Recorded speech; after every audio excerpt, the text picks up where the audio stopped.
Kembalinya Raja Serigala. Bab 157, Membunuh Keledai. Xia Simo kembali ke villa keluarga Xia sambil membawa kontrak. Saat ini, Nyonya Tua Gao, Xia Wuyan dan yang lainnya sudah menunggu di kantor. Melihat kedatangan Xia Simo, semua orang berdiri dan keluar untuk menyambutnya, masing-masing dengan senyum cerah di wajah mereka. Nyonya Tua Gao adalah yang paling bersemangat. Dia memegang tangan Xia Simo dan bertanya, "Simo, bagaimana kabarmu? Apakah kamu sudah menerima kontraknya?" "Baiklah, Nenek, kontraknya sudah ditandatangani." Xia Simo menyerahkan kontrak itu. Nyonya Tua Gao, Xia Wuyan dan yang lainnya melihat kontrak itu dengan jelas dan tahu bahwa kontrak itu memang telah ditandatangani. Pada saat ini, senyum di wajah Xia Wuyan berangsur-angsur berubah dingin. Dia mengambil kontrak itu, menatap Xia Simo dan berkata, "Xia Simo, aku akan bertanggung jawab atas kontrak ini." Wajah Xia Simo menjadi gelap dan dia berkata, "Mengapa? Ini adalah kontrak yang aku tandatangani, mengapa kamu harus bertanggung jawab?" Xia Wuyan mengangkat sudut mulutnya dan berkata dengan nada meremehkan, "Karena selama kamu pergi, nenek telah memperluas kekuasaanku. Mulai sekarang, aku akan menjadi bosmu di Departemen Desain dan aku akan bertanggung jawab atas hal itu. Wajar saja kalau saya yang bertanggung jawab atas kontrak ini." Wajah Xia Simo penuh dengan keluhan. Dia tahu bahwa Xia Wuyan dan yang lainnya akan membalasnya, tetapi dia tidak menyangka hal itu akan terjadi secepat ini. Dia menatap Nyonya Tua Gao di sebelahnya dan berkata, nenek meneleponku sebelumnya dan memintaku untuk kembali mengambil kontrak ini. Nenek berjanji padaku saat itu bahwa selama aku mendapatkan kontrak itu, akulah yang akan bertanggung jawab." Nyonya Tua Gao mengangguk, "Itulah yang kukatakan." Xia Simo sangat marah hingga tubuhnya gemetar. Dia berkata, "Lagi pula, sepupuku selalu bertanggung jawab atas departemen penjualan.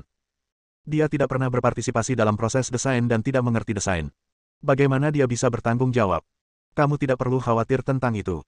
Xia Simo memutar matanya ke arah Xia Simo. "Selama beberapa hari kamu pergi, aku sudah mulai mengerjakan desainnya, dan aku sudah mendesain kostum yang cukup bagus untuk masuk ke dalam 10 besar dalam kompetisi desain busana."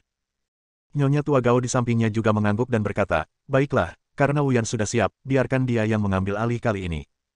Xia Simo merasa sangat dirugikan hingga dia ingin menangis. "Awalnya aku berpikir bahwa setelah aku pergi beberapa saat, keluarga Xia akan mengubah pandangan mereka terhadapnya, tetapi seperti biasa, dia masih saja tidak berarti seperti bulu, hanya alat untuk mendapatkan kontrak dari Lu Zongzeng." Xia Wuyan mengangkat sudut mulutnya dan mencibir, "Apakah kamu mendengarnya? Nenek telah menyerahkan proyek ini kepadaku, dan kamu di Departemen Desain juga harus mengikuti pengaturanku di masa mendatang." Xia Simo patah hati. Namun, saat ini, dia masuk sambil tersenyum dan berkata, "Dari apa yang kulihat, kalian semua adalah musang." "Benar, sepupu." Chen Fan sengaja mengarahkan pandangannya ke Xia Wuyan. Xia Wuyan sangat marah hingga dia berteriak pada Chen Fan, "Dasar bajingan tidak berguna, apa kau punya hak bicara di sini? Sudah kubilang, keluarlah sekarang juga. Kami sedang mengadakan rapat karyawan senior keluarga Xia. Kau orang luar, keluarlah sekarang juga." Chen Fan mencibir dan berkata, "Pertemuan tingkat tinggi. Singkirkan keledai itu setelah ia menyelesaikan tugasnya. Aku ingat saat Simo tidak kembali, kamu meneleponku lebih dari 10 atau 20 kali sehari, berharap kamu bisa menarik Simo kembali melalui saluran telepon. Sekarang Simo telah kembali dan memperoleh kualifikasi untuk berpartisipasi dalam kompetisi desain mode keluarga Lu, kamu telah memunggunginya. Katakan padaku, apakah kalian musang?" Semua orang tampak murung sejenak. Hanya Xia Wuyan yang berkata dengan tenang, "Lalu kenapa? Nenek sudah memberiku tugas untuk berpartisipasi dalam kompetisi. Tidak peduli seberapa banyak yang kau katakan, itu tidak akan berguna." "Benar, Nenek." Xia Wuyan tahu bahwa selama dia memindahkan neneknya, Xia Simo pasti akan menyerah. Nyonya Tua Gao membuat keputusan akhir dan berkata, "Wuyan akan bertanggung jawab atas masalah ini. Tidak ada orang lain yang boleh terlibat. Xia Simo, bawa pergi suamimu yang tidak berguna itu sekarang juga, atau kau bahkan tidak akan bisa mempertahankan posisimu sebagai manajer departemen desain." Xia Simo tersambar petir. Ia menyesali sifat manusia yang dingin dan bagaimana orang-orang berubah pikiran lebih cepat daripada membalik halaman buku. Ia menyesali bahwa ia tidak berdaya melakukan apapun. Dia memegang tangan Chen Fan dan berkata dengan lemah, "Ayo pergi, ayo kembali." Chen Fan tidak berniat pergi. Sebaliknya, dia menatap mereka sambil tersenyum dan berkata, "Ini benar-benar lelucon." Bab 158 Uang membuat dunia berputar.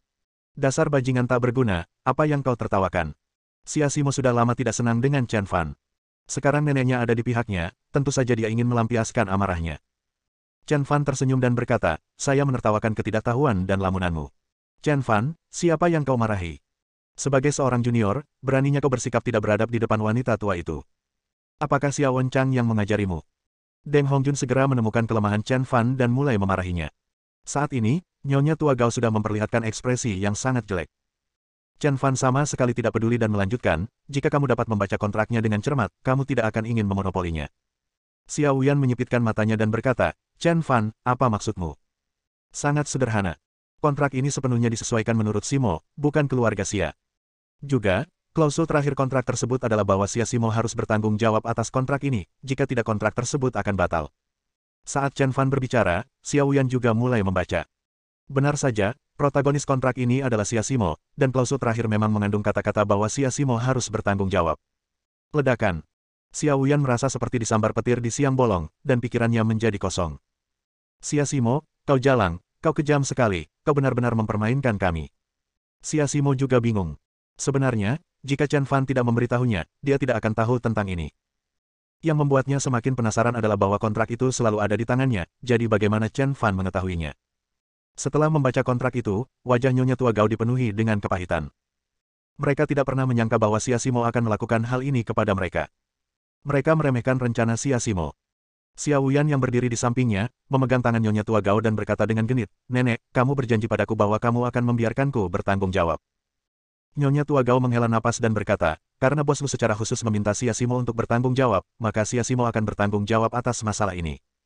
Xia Simo tersenyum penuh arti, tetapi Xiao Wuyan di sebelahnya berteriak seperti babi yang sedang disembelih, Nenek. Nyonya Tua Gao melanjutkan, namun, kompetisi desain busana ini sangat penting bagi keluarga Xia kita, dan kita harus mendapatkan peringkat yang bagus. Jadi, saya memutuskan agar Xia Simo dan Xiao Wuyan masing-masing mendesain satu potong pakaian, lalu membandingkannya di dalam keluarga. Kemudian, siapa yang paling banyak mendapat pengakuan akan mengikuti kompetisi. Ada keberatan. Chen Fan hendak berbicara untuk menolak, tetapi dihentikan oleh Xia Simo. Nenek, saya tidak keberatan. Saya setuju dengan pendekatan ini. Xia Simo berkata dengan tegas, jika dia tidak pergi ke kota Dongjiang, dia pasti khawatir akan kalah dari Xiao Wuyan. Namun, setelah kembali dari berguru pada Master Su, dia merasa sangat percaya diri dengan kemampuannya mendesain busana. Melihat Xia Simo begitu percaya diri, Chen Fan tidak mengatakan apa-apa lagi. 1 jam kemudian, Xia Simo muncul di depan sebuah BMW. Wah! Dia menendang lampu depan BMW dengan keras. Ye Bufan bergegas turun, menyeka lampu depan BMW, dan berkata dengan sedih, Bibi, ada apa? Siapa yang menyinggungmu? Xiao Wuyan melotot ke arah Ye Bufan dan berkata tanpa daya, dia masih Xia Simo. Nenekku sudah setuju untuk membiarkanku yang bertanggung jawab atas kompetisi desain busana ini, tapi coba tebak. Xia Simo, si jalang itu, berani sekali bermain curang denganku. Di dalam kontrak tertulis bahwa jika dia tidak mengambil alih, maka kontrak itu tidak akan berlaku dan keluarga Xia tidak akan bisa berpartisipasi dalam kompetisi desain busana. Wanita jalang ini benar-benar jahat. Jawab Ye Bufan. Dan yang lebih menyebalkan lagi adalah nenek benar-benar meminta Xia Simo dan saya untuk masing-masing membuat kostum. Siapapun yang karyanya paling banyak mendapat pengakuan akan membawanya ke kompetisi. Aku sangat kesal. Kau tahu, aku hanya seorang penjual, bagaimana aku bisa dibandingkan dengan Xia Simo? Dia mengambil jurusan desain busana dan bertanggung jawab atas desain busana keluarga Xia. Semua karyanya dapat dengan mudah mengalahkan karyaku. Hanya untuk ini. Ye Bufan memutar matanya ke arah Xiao Wuyan. Apa maksudmu? Ini serius, oke.